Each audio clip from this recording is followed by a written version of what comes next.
Raffi Ahmad unggah foto rangkul perempuan lain di Jepang jadi sorotan. Raffi Ahmad secara terang-terangan merangkul wanita lain di Jepang. Postingannya pun kini ikut disorot. Raffi Ahmad diketahui memang tengah berlibur bersama dengan Nagita Slavina, namun ia mengunggah foto merangkul perempuan lain.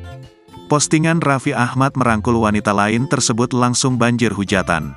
Di foto itu, memang suami Nagita ini bersebelahan dengan seorang wanita. Terlihat tangan kanannya nampak merangkul wanita tersebut. Langsung para netizen menyerbu kolom komentar ayah Rafattar Malik Ahmad itu. Banyak yang menyayangkan sikap Raffi yang merangkul perempuan lain.